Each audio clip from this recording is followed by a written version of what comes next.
All right, all right. It is Friday. Can you believe it? Friday, and the month's almost over. It is Friday, February 27, right? Am I right, Marco? 27? February 27th, 11 a.m. Pacific Standard Time, right here on the West Coast. I am Brannon Beliso. This is Success Never Sleeps. Um, I have the privilege of working with people every day in the martial arts industry and just to hear people's passion, just want to have a good business, right?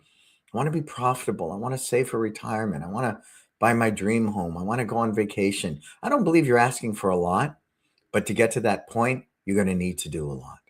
And that's what we're all about, creating subjects and topics, real experience. I own two schools and I'm active in them as far as the owner. I'm not an absentee owner. So I get the latest and the greatest. And I think that's important because as much as things change, they do stay the same.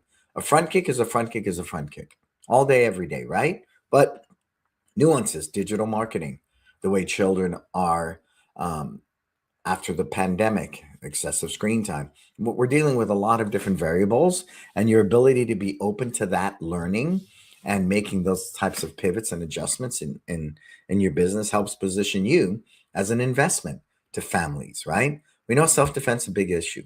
So if the adults need self-defense, then you better be good at it. Then you better present it in a safe, supported way because people already feel uncertain. They're going to come into your school and feel more unsafe, right? So again, all those variables that come into running a modern day martial arts school requires a lot, right? And I say this all the time. It's not so much what you teach, but why. Why do you want to teach? Do you want to impact children's lives? Do you want to empower people to defend themselves? What is your why? And that why is something we hear a lot. So as you come to the plate today and you give me your questions, and that's what today is all about, that will be the goal. Cool. So let's start by thanking our sponsors, right? We have Tusa, my favorite martial arts vendor out there. Good people. We have Market Muscles, My Studio, Kids Love Life Skills, LC Accounting, Kin Creative. These 6 different businesses, I use them in my schools, and the impact they have on what we do is phenomenal. So if you have any questions about them, you want to learn more, DM myself, and I'll be happy to support you with that. We have our mentoring group. We just got off our weekly mentoring call. And like I shared them, I think what's unique about what we do, it's not a once a month call, a once a week call. We're in your back pocket 365, 24/7, and we're helping you in real time issues that are in your school today that for some people can make or break it, right? You make a bad call next month, you're not making rent. So I think what we do in that capacity as mentors is extremely powerful. And I recommend getting on a DM call with Marco, DM him, any of us. We're happy to sit down and talk to you about who we are and what we do and how we believe we can benefit you and your bottom line. Cool. It's Time Live United. Next one's coming up November 7th through the 10th right here in Millbrae, California. We say San Francisco because it's cooler, but Millbrae is 5 minutes from SFO, right? So literally it's a short Uber ride, and we spend 4 days, very intense. What we do for 4 days is unlike anything out there. I call it a retreat. It's self-discovery. It's working on every elements of your mindset, your business, on the mat, off the mat, everything to create this holistic, mindset of a visionary and a leader in a company to create your version of success. Only 20 school owners, right? From November 7th through 10th. So what is today all about? Hey, Conrad. What's up, Conrad of Respect Martial Arts? How you doing, my friend? As you come aboard, say hi. Tell me where you're tuning in from. I always appreciate that. I don't think it's odd. I just think it's the nature of what I do. But when someone comes to me and says, I've been following you for years, I think the only miss there for me is, well, why didn't you say hi to me? And I'd love to talk to you and get to know you too. I know, well, I didn't want to bother you. But it's important. It's really, really important. I'm a people person. I love talking to people. I love getting to know them because how can we serve you better if we don't know who you are, right? And I think that's important because once we develop that relationship, we can be more honest and transparent and all the rest, right? So, as you come aboard, say hi. And it's all about Q&A. So if you have a question, put it in the comments and we'll begin there. So I'm going to start with one of the first questions somebody asked me today. They said, I don't have a strong leadership program in place. How do I cultivate that? And I said, well, you need to begin by taking things off of your plate of what you don't want to do, right? And I think hey, Bob, what's up, Bob? Good afternoon, sir. Gold's Martial Arts. I think one of the biggest things right away, if you're a one person show or you're doing the majority of teaching, I want you to take greeting people at the front door, tying belts, and taking attendance right away. That's got to go away. And that's something your leadership team can do, but you need a structured program. We spent 3 months teaching people how to tie belts, how to greet people, and how to do attendance. Why? Because we meet people where they're at. And that was the big thing I shared. You want this leadership program, but you can't throw people to the wolves. Very important. I earned a black belt. I was sitting there one night doing homework, and my dad said, "Go teach." So what? Go teach. I've never taught in my life. So again, we want to set people up for success.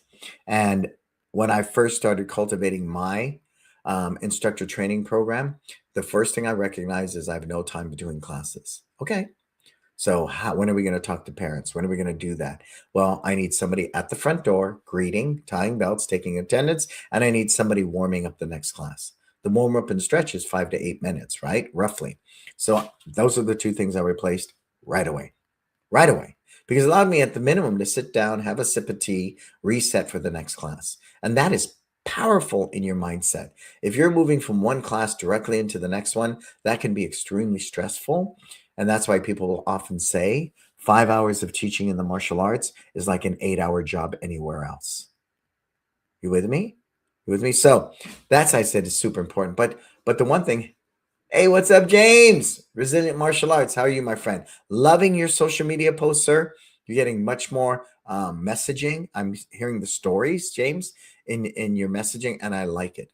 I like it. And keep it video, more videos, okay? Video is king, and the more videos you post, the better off you're going to be with that. Cool. I love it, James. Good stuff. And then I think the second part of that, which we often don't really equate for, is creating a business people want to work for. And he goes, what does that have to do with, my leadership program and developing, instructors? I said, well, you just went through that, right? Two of your guys left. Yeah, one went off to be a cop and one went off to college. I said, well, imagine if you were wooing that kid when he was 14 years old. I remember taking a TJ out to a dinner at Chris Ruth. I never get that right, Marco. Which one is it? It's one or the other. And we spent about $400. And as we got into this dinner, I said to him, I said, sir, why do you think we're here? And he goes, because you're trying to show me the potential of what I can earn and do if I choose martial arts as my career. And he was 14. So as Dave Kovar says, plant seeds early and often. And so I did that with TJ.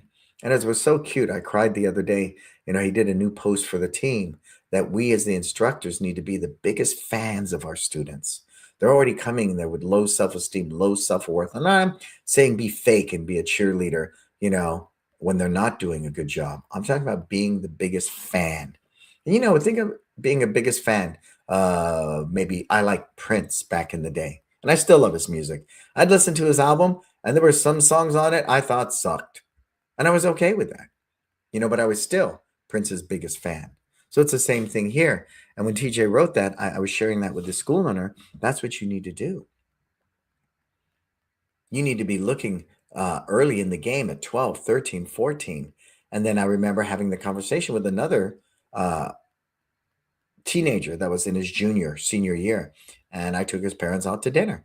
And I shared with them, if your son goes away to college, this is what's going to cost you for room and board and all the different things. But if he chooses to go locally, he'll have this job and it's built in and we'll work with his hours, right? And we'll be flexible with finals and things like that. Again, meeting people where they're at, right? And we've probably had a solid team for about 15 years now, between the full-time people and the 30-hour-a-week people. That's impressive. That's very impressive to be able to say that. But we've created a company people want to work for. 401ks, vacation with pay, sick leave pay, all the things that they just need. It's not out of the ordinary. It's a necessity. And I think the worst thing we do is we try to incentivize it with a bunch of bonuses. Right, we get this many students, you get this bonus, you get that bonus. The challenge with that is the uncertainty that comes with it. What if I don't make my quota this month? Then I don't get a bonus. I can't make my rent. I can't pay my bills. That's very volatile. That's why, again, we're not a sales-based business. We don't sell you things. We hope get you to believe in them. Yeah. Yeah. Meeting people where they're at is huge. It's super huge, Bob. But again, I think because of us, often I suffered from that in the beginning. I was such a control freak. Nobody could do it better than me. So I sat there all the time and I would sabotage people and I wouldn't write the systems because there's a part of me that just had to do it because no one can do it better than me. But again, I want to be with my kids. I want to create a profitable business that runs without me. So my family's secure if God takes me tomorrow. Right. I mean, that's where all of that came from. It became a greater cause beyond my ego, beyond that positioning. So he said, wow, that's a lot more than just leadership, how to hold a pad and run a class. I said, absolutely, sir. Otherwise, you're dealing with this huge turnover, and he's going through that now. The turnover is top tier guys. I do everything I can to keep my guys. Everything. They both own homes. One has one child, the other one has a second one on the way. I'm not looking at them like, this is what a personal trainer gets paid. This is what a kindergarten teacher gets paid. No, I'm asking them, what are your life goals and how can I support them? You see where I'm going with that? So I think, yes, we're working on this instructor's training, but it's such a mute point if we're not going to create a company people want to work for. You with me? All right. So put your questions in there. Today's Q&A. I know everybody's in the middle of something in their business and they probably have a burning desire, a question that would just totally help. Help. And if you ask anybody on this call, I'm really good at that. Right? You give me a question, I'll definitely have some sort of thought, whether it's the right answer or the answer for you. Only you can decide that. Because if you genuinely believe it's the answer for you, then you take action. We've all half-heartedly taken someone's advice because they make more money than us, right? Or they have more schools than us. That's the worst reason. That is the worst reason. Because you know why? Maybe your version of success doesn't entail multiple locations, right? I chose not to open more schools because what we do in 2 schools, most people do in 4, right? We're at about 500 each location. The average franchise is doing what? 150, 2,000 square feet. They replicate that 5 miles down the road. We chose to do it differently. So I think, in essence, in some ways, we probably have 3 to 4 schools between our schools right now. Right. And then I chose another path of consulting. I chose the path of working with Kin Creative. I chose the path of investing. It's not about money anymore. It's about happiness and quality of life. Right. Again, just because somebody makes more money than you and has more schools than you, that may not necessarily be the person you need to listen to. Make sure your values align with them. Make sure they listen and make sure they're going to help you determine what is your version of success and then help you achieve that version, not theirs. And I've watched so many people get derailed in their life and their business because they simply are influenced by somebody making more money with more schools. Cool. All right. Conrad's saying, I've been contemplating the adult karate market. I feel that karate is not good for marketing to adults. What are thoughts on taking on other arts in substitution for karate, altering the karate program to appeal to a modern audience, or figuring out how to market a classical art in a modern market? A classical art in a modern market. I like that. I think that's pretty cool, Conrad. We have no adult program. We don't anymore. But I knew the minute I stopped teaching, and it's because I wanted to raise my babies, that, nobody was going to train with a kid that's 18, 19 years old. Just, if you're a 40-year-old man and you got some freaking 19-year-old, it's hard to relate. They have kids at home that old, right? When I taught it, our adult program was huge. It's packed. But here's what I understand because I get to work with schools that have a lot of adults. Number one, adults are about several things. Big one is safety. They want to know if they come to your environment, it's going to be safe. Number two, they want to feel supported, right? They want to be supported. And very important, they do want self defense. They absolutely want self defense, sir. And I just wrote a bunch of new scripts for Kin Creative about the adult market. One of them focuses on the dad bod, right? You didn't become a dad, to wake up with the dad bod, but here we are. And, martial art can be a great way to feel good about yourself, and lose that dad bod. That's one angle. Another one was stress at work, being able to find a place you could come to that's going to reduce your stress, keep you in shape. So there's so many different ways to market to that market. But if you fulfill those key elements, Conrad, I don't see anything wrong with doing a kata. Nothing wrong with doing a Kempo kata. But if I can allot 15 minutes at the end of class where I take that kata and I turn it into pure self-defense, that's when things change, right? And that's what I used to do in my do class. We're doing the classical mess, as Bruce Lee would say, right? But it has its merit. It's for balance, it's for focus, it's for coordination, right? All those different things. But let's take this technique and put it in a real environment. I would take a whole form, Conrad, and take 2 or 3 moves from that form, and it became a really good street-oriented self-defense technique, right? And that's why I think jujitsu is so popular with men. I think it's like 80%, 80 or 90% of the people training in jujitsu are men. Yeah, because for women, they don't feel safe. They want to have to roll with a guy, right? That's the first big thing. But there's not a big enough market to create a women's only program. People are starting to make headways and do that. And I work with a jujitsu school, so I say that, right? But it's still predominantly men. Okay. So I believe that the attitude, if you build it, they will come, Conrad, really offers you that opportunity. What are you doing culturally beyond that? Is there a Taco Tuesday night and people can go out and have a beer and eat tacos? Are you doing things like, parents' night out where their kids can come for free so him and his wife can go out and do something? I mean, that's powerful, right? Not only do I get in shape and learn to be, self-defense. You guys watch my kid on Saturday. So me and my wife can go create value in our relationship. So again, I don't believe it's just they don't want to learn traditional martial arts. Look at some of the biggest Taekwondo schools. They have a rich adult program.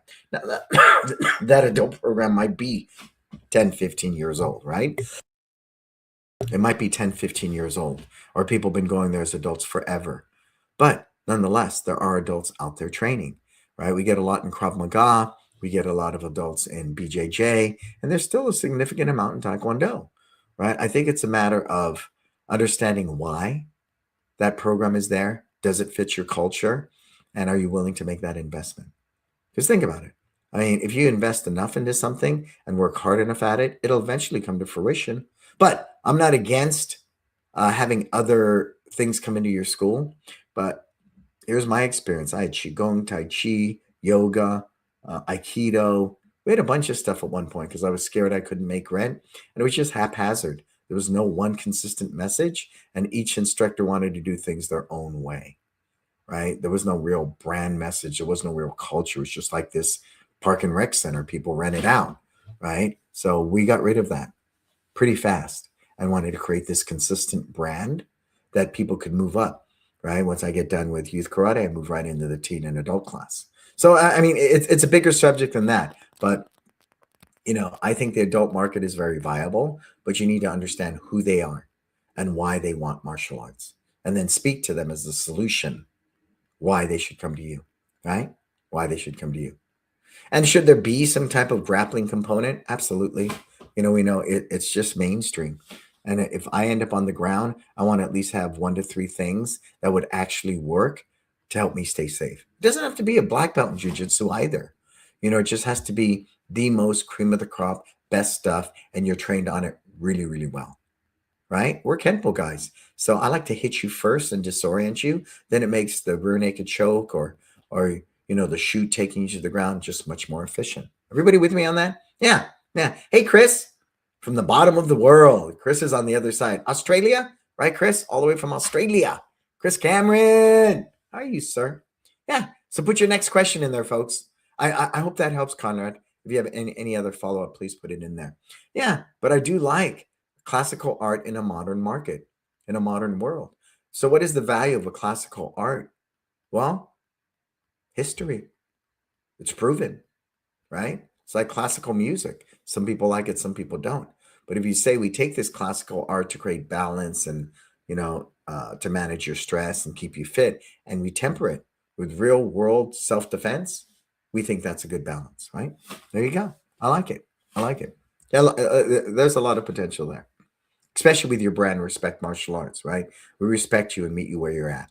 So our environment is safe. Our environment is women friendly. Well, there's so many ways to approach that, but you have a good brand. You have a really good brand with respect. Cool. Next question. Put it in there. Put your question in there. Put it in there. And while I'm waiting for your next question, going back to that conversation about leadership, this person's going to be going out. Well, this is a different person, but they're going out for some minor surgery. And it's super important that the team is set up for success. So, how are you going to communicate that with your team? I believe you have to find out how they communicate well. For us, we use Slack. Slack is the best way to do that to get the team. And we have different sub channels: San Francisco teaching team, Millbrae teaching team, after school team in Millbrae, day camp in San Francisco. They're separate channels because each one we're speaking to differently, right? So understanding the different moving parts of your business and creating the environment to help them best learn, to help them best communicate with you is real important. And I'd highly recommend anytime you need to talk to a team member about something important. Yeah, WhatsApp is fine, Chris. Sure. Sure.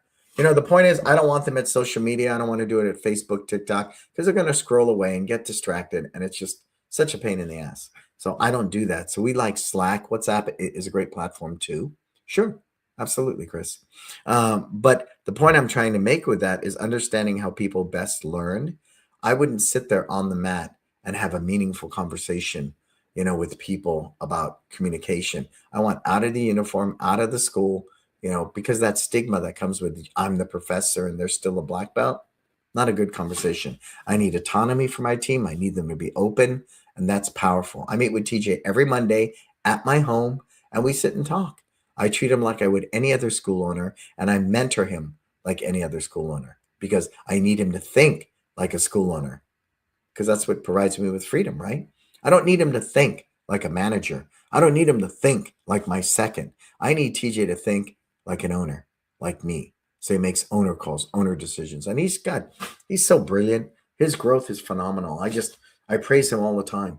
All the time. He's like somebody different. Now that he's a papa and things like that. But again, I saw the potential. I was his biggest fan. He just posted something in Slack about that. We need to be our students' biggest fans. And I read it, and he said, "You inspired me. You were my biggest fan." And I said, "Wow, that's. I'm glad you remember that. 20 years later, and it still has impacted you." And he shared that with the team. We need to be students' biggest fans. And so that became a big part. I took it, and I want a system out of it now. See, so again, when we talk about cultivating that team, having a good instructors training program, what do we do on month 1, month 2, month 3? A systematic way of training people is I can't tell you the value that goes with that. It's unequaled. But if you're not consistently training on them, intentionally training them, then you're going to miss completely. Right? We're so busy chasing, whatever digital media to get the new ads and the new students, and we're chasing all these things when in essence, I think what we should study even more at this point is humanism. Understand how people think and behave. Because if you want real value and you put yourself in the position where you're empathetic and people can come to you and share their woes and their triumphs and their fears, you've just raised the stock in your business tremendously. And when I'm not teaching, I think I find myself doing that more than anything. I'm like a psychiatrist, and I love it. I love being a sounding board. I love talking to my parents. We really get through this thing together as a village. So that's a little add on there. Somebody put in your next question. I'll be happy to answer. That was a great question, Conrad. And we've had that whole conversation about the adult market. And when I talk to my BJJ guys, they say to me all the time, yeah, we got 33% adults. I know a kickboxing guy out in Stockton. He says we're even 33% teenagers, 33% adults, and 33% kids. Okay. See, that was his version of success. And he knew what he wanted to do and he methodically worked at it. So it comes down to, Conrad, is that something you want? Do you want that adult market in your school? Right? Too in my studio, he eliminated his adult program altogether.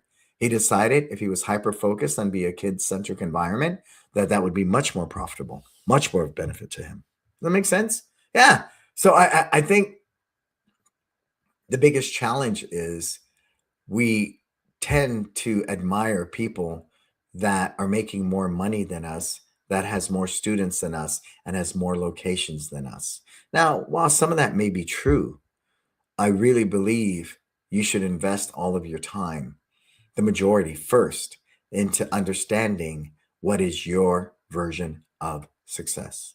And that's right down to monetary too. How much money do you want? How much money do you want to take home? What are you going to do with it? Investments, different things like that. All that needs to be very clear. Then once I'm clear on that, then I go seek the right knowledge.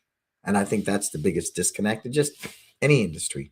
Any industry, we tend to gravitate towards what's shiny. And if you're more successful than me, um, you know, if you're more successful than me, then I'm going to listen to you? Absolutely not. I know drug dealers that make a lot more money than me. Am I going to listen to them? No. Right? You with me on that? So again, if I'm very clear on who I am, what is my version of success, and what I'm willing to do within my moral compass, yeah, then I can make that happen. Right? See, Chris is saying 10 to 15% for us over 18s. Tough to get. Yeah, because people do look at more. What's weird about that, everybody? I grew up when kids didn't train. That's the bizarre thing about this. I remember when I started martial arts in 1967 in the basement of the flat we lived in, no kids trained. I had to sit there in the corner with no crayons or anything, sit in Saison for hours at a time just to prove I wasn't going to disrupt this adult class. And like after 2 or 3 months, they let me in. And I trained with adults. It was a novelty. Johnny Carson, tonight we have an 11-year-old black belt. It was it was unheard of until Karate Kid. So yeah, do I believe there's an adult market out there? There is, but do I think it needs to be cultivated with kid gloves? Absolutely. Do I think it's going to take a lot of incentivizing? Yeah, yeah, it will, because they don't trust that environment, especially with MMA and some of the things going on out there. They imagine you're going to go in there and get choked out. I'm going to go in here and I'm going to get broken up, right? So, what is the balance of that? What is the balance, right? And so, yeah, if you like teaching adults, Conrad, and it's something you want to do, you should do it. I think so, because I want to be happy too, right? And if I like teaching adults, then I'm going to build that market. Anything starts with one student becomes two, becomes three, becomes 10. And with constant nurturing, advertising, a robust schedule, good curriculum, great teachers, I don't know. I don't think you'll fail. I don't believe that, right? Yeah. Yeah, yeah. So as you're coming aboard, say hi. Tell me where you're tuning in from, who you are, the name of your school. And this is Q&A today. This is a chill day. I wanted to just get on with people, talk to them, and answer their questions. You're in the middle of this, man. You're in the middle of this thing. And it's already, for a lot of people I'm reaching out to, they're having challenges this year already, right? They're starting to feel the effects of the economy. They're witnessing fewer people come through the door. It's not quite as great as it was last January. And so that's very real. That's very real. Chris is sharing. There's a fear as well with adults around getting punched in the face, bruising, breaks, etc. That will affect work and other things. Yeah, I wrote a script about that. I wrote a bunch of scripts for Kin Creative for the whole adult market, and it always talks about that, right? You can't go to work busted up. In our environment, we believe in safety first. You will learn self-defense, but we will keep you safe because we know you got to go home to your family and get up and go to work the next day. Yeah, you're right. So, Chris, there's a narrative, there's a story there. If I look at your landing page and it's a guy rear naked choking like this, on your website, that's a bad day. That's a bad day, right? So even being mindful in the narrative that you create, Chris, right, in the stories that you tell at social media and different things, I think that's very, very important, right down to the ads, right down to your Google business page, everything. And if you're screaming safety, safety, safety, safety, safety, safety, safety, safety, right, we meet you where you're at, we're supportive, we're non-competitive, you know we have a culture that is a community. Yeah, I believe that can be done, because you still see it. Some of the older Japanese, Shotokan, things like that, they have a huge following of adults. Huge, huge, right? Huge. And I know they've been built on decade and decade and decade after each other to cultivate that. But again, I think the big thing, you're right, Chris, is fear. So I would, as a visionary of my business, say, how do I eliminate the fear? If I'm doing a social media post, what do I say in the copy? to eliminate the fear, right? Am I bold? Are you afraid to get hurt if you enroll in a martial arts class? Question mark. That's a common question. And here at our school, we pride ourselves on keeping people safe. We know you got to go get up tomorrow and go to work. You can't do that if you're hurt. We know you got to go home and play with your kids before they go to bed. You can't do that if you're hurt. See? So you see how we mix that all into one? But again, it's a narrative that you have to tell a lot. Because we are fighting UFC. We are fighting Ultimate Fighter, reality shows. We are fighting that. And people, no matter what we say, they've been conditioned stereotypically on what they see. That's social media and otherwise. Everything's a knockout. Everything's someone getting hurt. They almost take pride in that, right? And they show it that way. So again, it's creating that and then telling that story again and again and again and again and again. And somebody comes in and you deliver on that brand promise, then they go tell somebody else. Because every time they come to class, you keep them safe. Every time they come to class, they build confidence and self-defense, right? On and on. Yeah. Yeah. I mean, in today's new digital marketing, messaging is everything. It just is. Andromeda came out with Meta, and everything is about the message, right? It's not even so much the video anymore and the different ways you form. It really is about the messaging. Conrad, by focusing on a safe environment, you define your audience. Yeah, I'd rather market to people that are interested in safety than a fight club. Sure. But I was working with a client and they're in a challenging area, right? And we realized we got them 90 leads in 2 weeks, right, with Kin Creative. But only 8 of them scheduled for a trial and only 1 of them showed up. And part of it was once they scheduled the trial, or in the immediate, once they opt in, you sent them a bunch of emails. And they think and he said, you know what that is? They might think it's a bill collector. And I went, if people are worried about bill collectors, I would imagine their income is pretty tight, right? It's pretty tight. Okay. So how do we approach that? He said, well, we're going to text the leads because they'll know who we are. And maybe, more leads will respond to it and schedule a trial. I said, okay, that makes good sense to me, right? It makes sense. But I would have never even brought into the equation that they're not replying to the emails and stuff because they think it's a bill collector.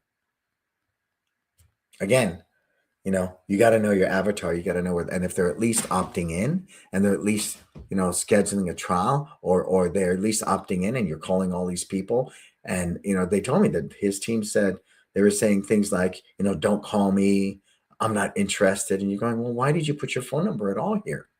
Right? Why would you opt in with a phone number and everything just to tell somebody, to F off? And they get that too, right? Maybe it's just where they're at, right? So Conrad sharing, by focusing on a safe environment, yeah, you define your audience. Sure. Yeah. But again, I think the biggest challenge there's a couple of things. It's an uphill battle, right? You have this very small program.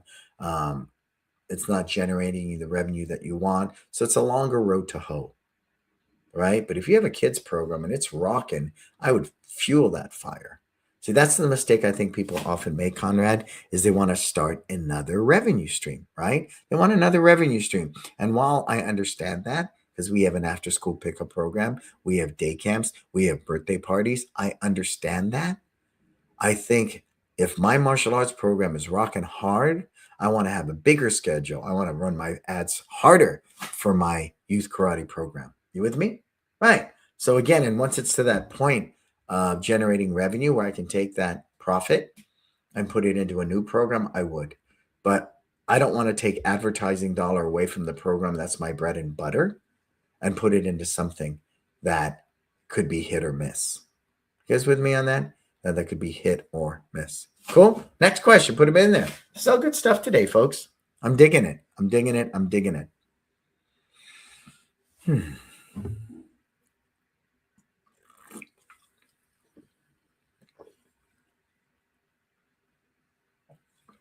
What's going on in your part of the world, Chris?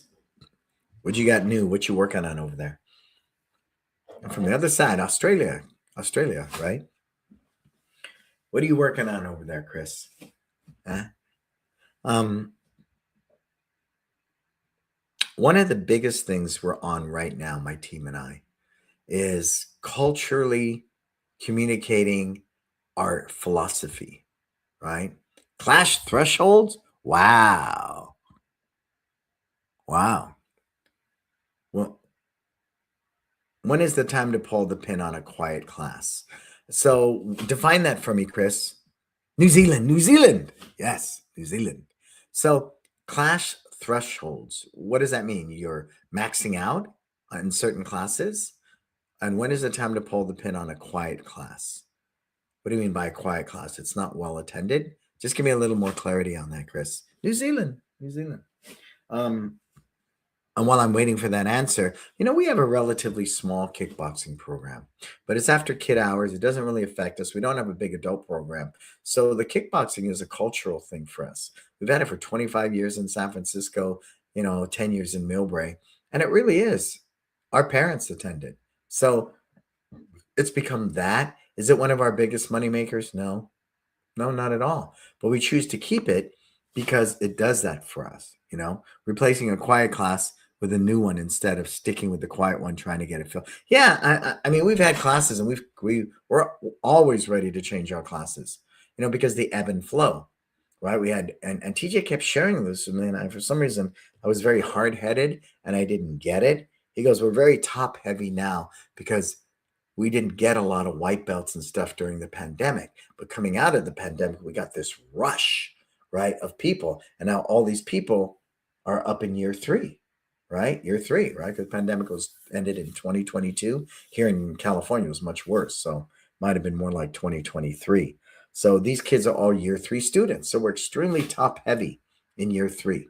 So we have more classes across the board for year three. And TJ kept explaining that to me. Hey, David, what's up, David? Yeah. I think the big thing with that is you might lose a handful of students, right? And sometimes it's just necessary. It just is, right? Because I still want to walk into the school and see every class, all those dots are filled. My rent doesn't change that hour of a quiet class. So my rent is the same hour after hour after hour after hour. So in an ideal world, if I have 30 dots on that mat, Chris, I want 30 dots filled. You with me? And that's ultimately our goal. But, it's always the same. You get 10 new students, you lose students. That's an ebb and flow. That part will never change in our business. No matter how great of an instructor we are, no matter how great the culture we create, people are going to leave. So you're always trying to get new students. So I think that really needs to be there. And Chris, I mean, you're a very seasoned school owner. You know when you're beating a dead horse. And if it's time to give it up, give it up. Give it up, right? Um, Especially for us, we're month to month, right? We're month to month. So it's not an issue. What's up, David Diaz? Just closing off our updated leadership program. 18 new leaders in the entrance exam last night. Next thing on my list is tightening systems more and continue to work more on growth instead of stuck on math. Yeah, I think that's important. And, we talked about leadership, growing your leadership team. I think the challenge with that is we invest all that time and effort into that leadership team, Chris, and then they go away to college, right? So every time I have a new batch, we're looking at who could be a potential full-time instructor, right? And we're gonna open a third location. That was the conversation. But at 500 per location, if we can add 100 more students, which we were at San Francisco when we had San Francisco by itself, and we were open 7 days a week. And we had teams overlapping, right? We had a team from Wednesday through Sunday and a team from Saturday to Wednesday. And they overlap because those are some of our biggest days. So we're able to do that. So if I put 100 per location, that's like 200 students. That's like another location, right? I think so. And we don't deal with the rent. We don't deal with any of it. So my first goal is to max out our locations. And when we have the bench strength and we're strong with that, super important. But that whole idea will get derailed if that rock star goes to college. So if we see them early on in high school, we're already trying to woo the parents. We're having those conversations. What would it look like if they stayed here and went to college and worked for us? I've opened my books to them and show them how much I make so they can see the potential. And if your kid really loves the martial arts and you want to partner up, hey, nothing the matter with that. So again, we're always looking for those opportunities. And if you're stuck on the mats and you want to work more on the growth, then you need to get those people that are super invested. And that's what I work towards every day, right? How do I get them more invested in what we do? And we were going to do profit sharing with a couple of guys, and they didn't have the money to buy in. Okay, cool. All right. So it is what it is. But again, if I'm a company people want to work for, Chris, retirement, medical benefits, vacation with pay, and I support their dreams of how they want to live within reason, everything changes. They're not a PE teacher, they're not a personal trainer, they're not a elementary school teacher. So then my guys make a lot more money than that, right? And it's being mindful of that. And if you create that company people want to work for, then you'll find those gems in your leadership program. We have one guy right now, and we're going to help him move into his own apartment so he gets out of his mom's house. We think he'll do significant growth and development if he can do that. And if I can support that process financially or otherwise, I will. I will. Because we're a unique animal that way, right? It's not someone gets a nursing degrees, they go apply and work at a hospital. We're much different. We're much different. So there has to be concessions like that, I believe, if we're going to be more attractive to somebody to want to make this their career.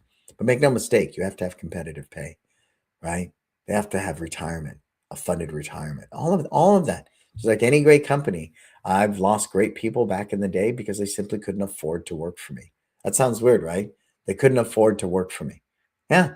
So I changed that. I changed that about 15 years ago. Yeah. Yep. All good stuff. What else you guys got? We've had such a good day here. It's a Q&A, David. We're just kind of talking about different challenges people are facing. I always have a million questions a day, and sometimes if I get the answer right away, I'm able to take action, right? I'm able to take action on different things. And fortunately, over the years, people have found my voice to be something they can trust and someone who at least gives them good advice. But when the day's done, it's got to be on you. Take what you need, discard the rest, like Bruce Lee said, right? Because I don't know what your version of success is. I don't pay your rent. I don't feed your families, right? What's my favorite group to teach? Honestly, at 64, Conrad, I love teaching, period. Will I teach this level at 74? Not physically, it's just impossible. 84? No. So right now in my life, Conrad, I love teaching like this, right? I'm fundamentally a teacher to school owners to help them run their businesses better. I teach 3 to 5 year olds my new Excellent Kids program, which is an early learner parenting class, right? Where it's full participation with the parents, because that was always our complaint, right? I don't want to sit there and babysit 3 year olds, right? But now by having the parent out there for the whole class, everything has changed. Everything. So I like the 3 to 5 year olds. I love my sparring classes. And I'm such a wealth of knowledge on the intricacy. And to sit there at 5 o'clock and teach a level 1 sparring class, but when I get up to the teens and adults, they're ripping, man. They're ripping. Yeah. Each group delivers their own special award. I agree with that, Chris.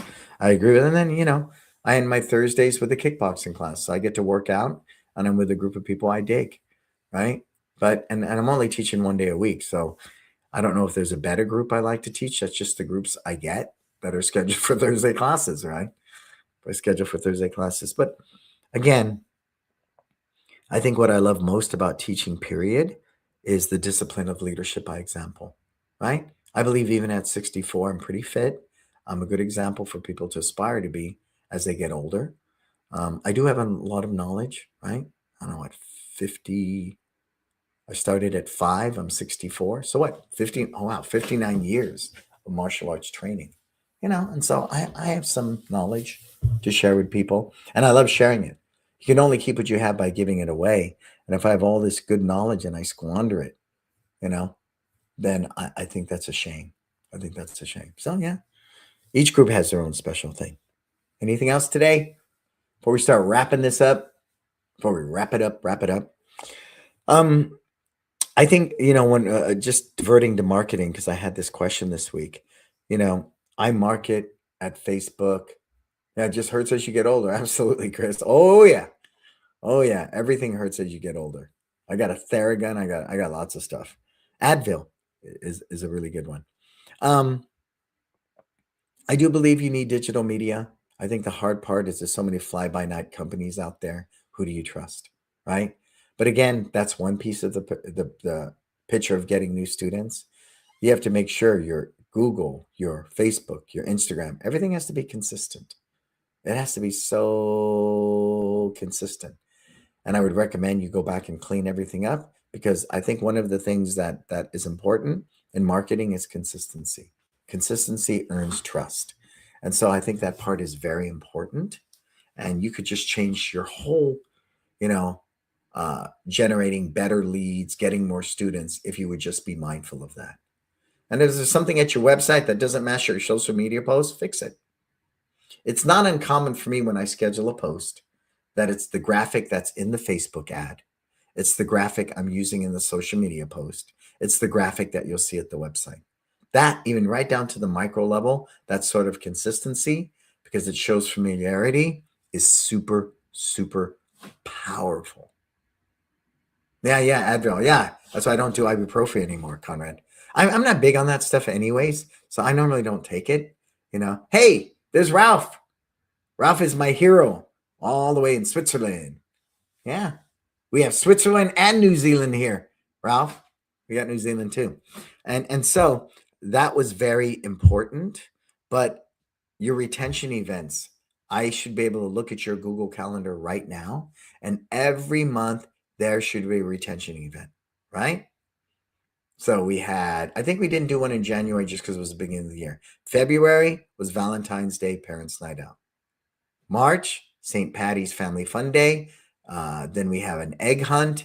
Then we have Father's Day, we have Mother's Day, Father's Day. During the summer, we'll have Buddy Days, Family Fun Days, but they're all non-paying.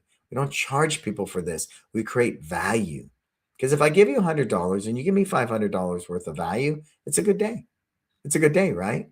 It's a good day. So having these events every month, also, I believe for retention, when you have a new student in the first month and you can tell the parent, guess what? Every month we have these great retention events designed for our families. Take advantage of them, right? But if you don't have them but once every quarter, things like that, then I think it's for naught. It's for naught. When we talk about community-based marketing, there's three ways to do that. One is to donate money to the school, silent auctions, things like that. Another one is to donate your services, right? Silent auctions. We give away a week of camp. We give a premium birthday party. We go do PE teacher of the day, reader of the day, confidence bully workshops. All those things are done. All of those are done. And then third, service.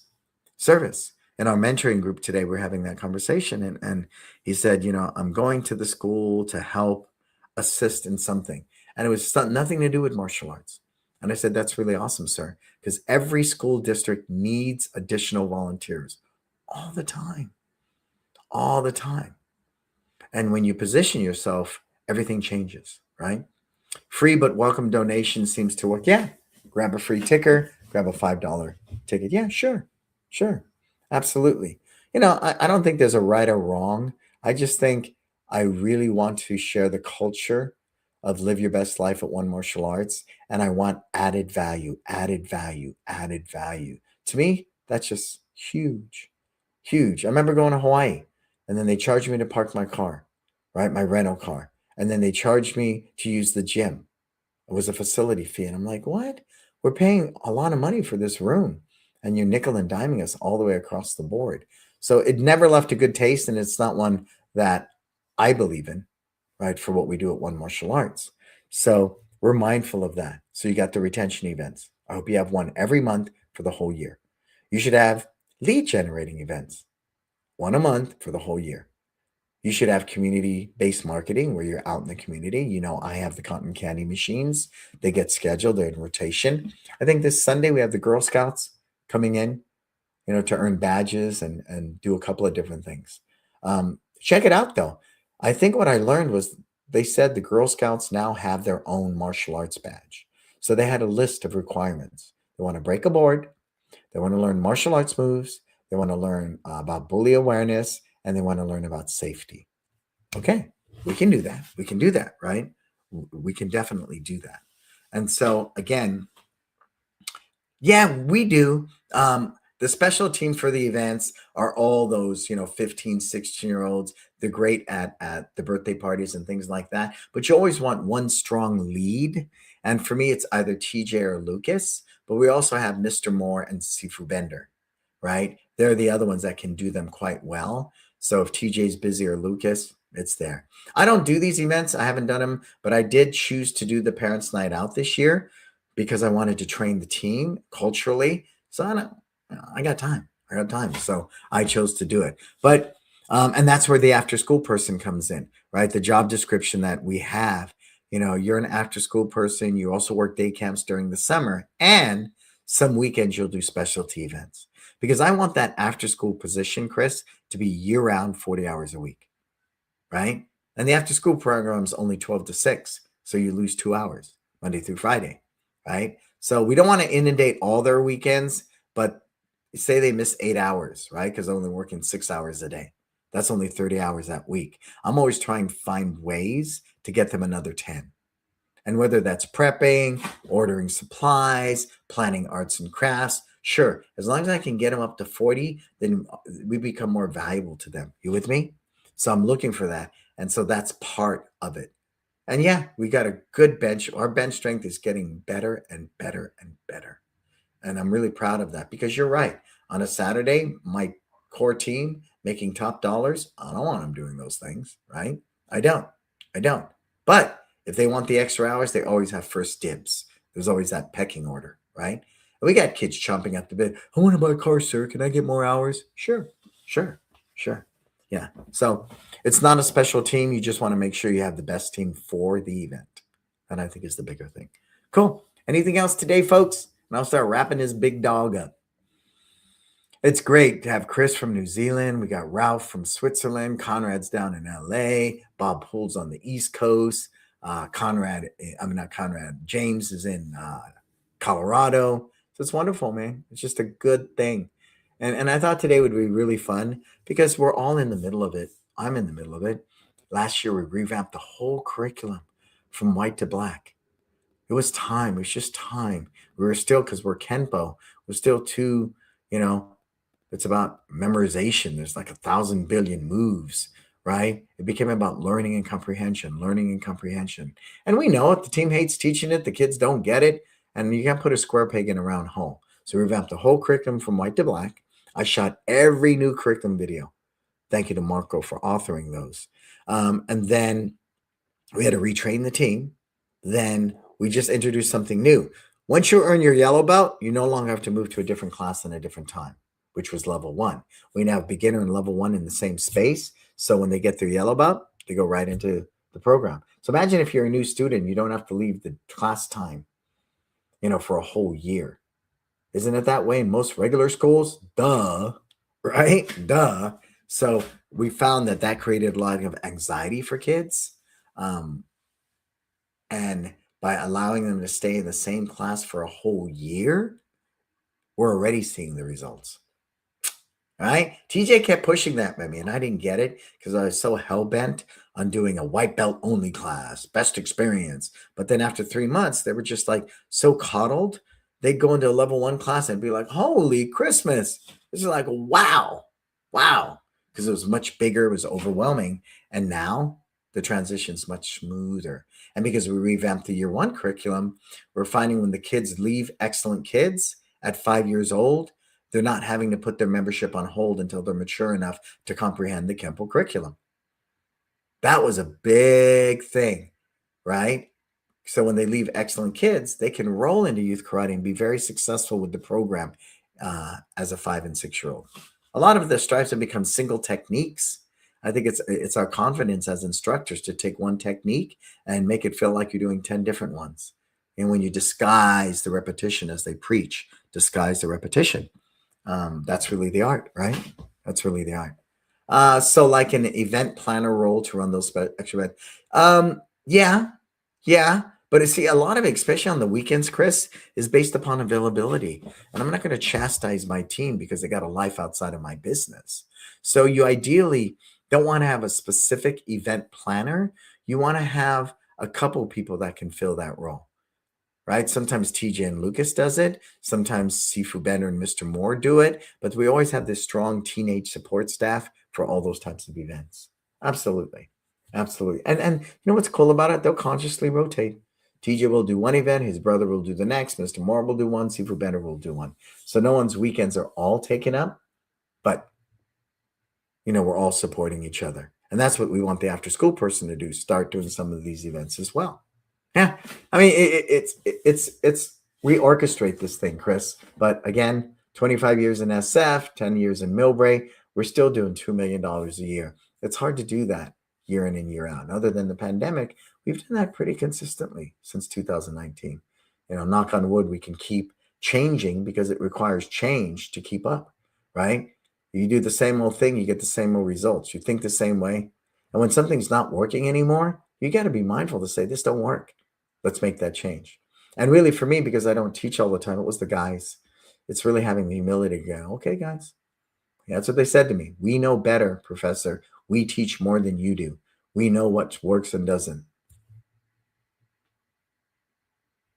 What are you going to say to that from the mouths of babes, right? Chris, we had just put someone into a member care role to increase their hours. Yeah, good. Focus on feedback to students. The good and the challenging seems to be going well. Yeah. But some of that can be circumvented if you have a great app and you can put an SMS, right? Do an in-app text, emails, things like that. There's several ways to accomplish that. For me, it's about being a brand ambassador and walking around and talking to parents all the time, talking to people. What do you like? What do you don't like? We want to serve you better, and being humble enough to open up, yourself to their truth and be authentic that it's okay. I need your input to do better for your family. I think that's very cool. Regarding gradings, kids require more regular progression. Do you think adults are happy to have less gradings? You're right. You're right. Kids need more grading. If I had to talk about climbing to a mountaintop, do I want to do it with 100 little steps or 3 giant ones? Well, 100 little steps are more manageable. So you're right. Parents need the stripes. Parents need the progress. They need to know. And so we have a very strong system of doing that. But you'll find adults don't care. But, there's still a kid in there. The adults dig it too. And for us, running 1,000 students, I don't want people on different belt systems and different grading. It's hard to train our staff. If everybody we know that you yell about, whether you're an adult or you're in our youth karate or our teen program, is doing the same thing for 2 weeks, we can better prepare the team. We absolutely can, right? At the end of the day, the parents don't care about my kids love life skills. They don't. They don't care about earning badges. They simply don't, right? They think it's corny. The kids love it. So, again, I don't think it's bad if you want to change that, Chris. I just think if it impedes the team, especially as your numbers get bigger and bigger and bigger, if it impedes the team from delivering the curriculum at the highest level because they're jumping around, different things, because these guys on a 4-year program, these guys on 2 years, yeah, it could be really challenging. Does that make sense? I hope it does. All right, let's wrap up this big dog Marco. Let's thank our sponsors. We have Tucson, Market Muscles, My Studio, Kids Love Life Skills, LC Accounting, Kin Creative, all people I work with, all people I love dearly, right? Our group mentoring, which I'm proud of, me and Marco and Miss Monique and Jason, we're not consultants, we're mentors.